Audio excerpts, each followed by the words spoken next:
Ritmi serrati, un lavoro intenso. Si viaggia a grandi passi verso l'autonomia chiesta da 2.200.000 veneti. Una chance non solo per Veneto, Lombardia ed Emilia-Romagna, ricorda il Ministro per gli Affari Regionali e le Autonomie, Erika Stefani. Invito i governatori anche di tutte le regioni di fare delle proposte di autonomia.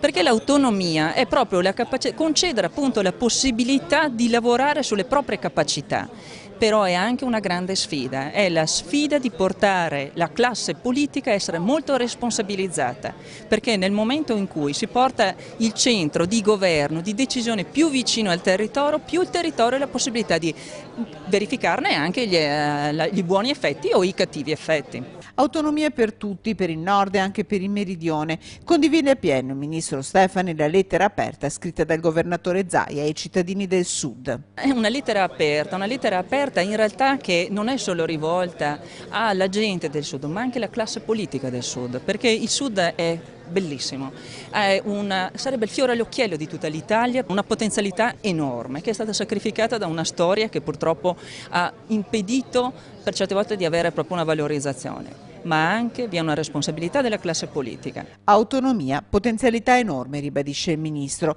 e la prima intesa sarà ben chiara. Ministro, febbraio è il mese decisivo?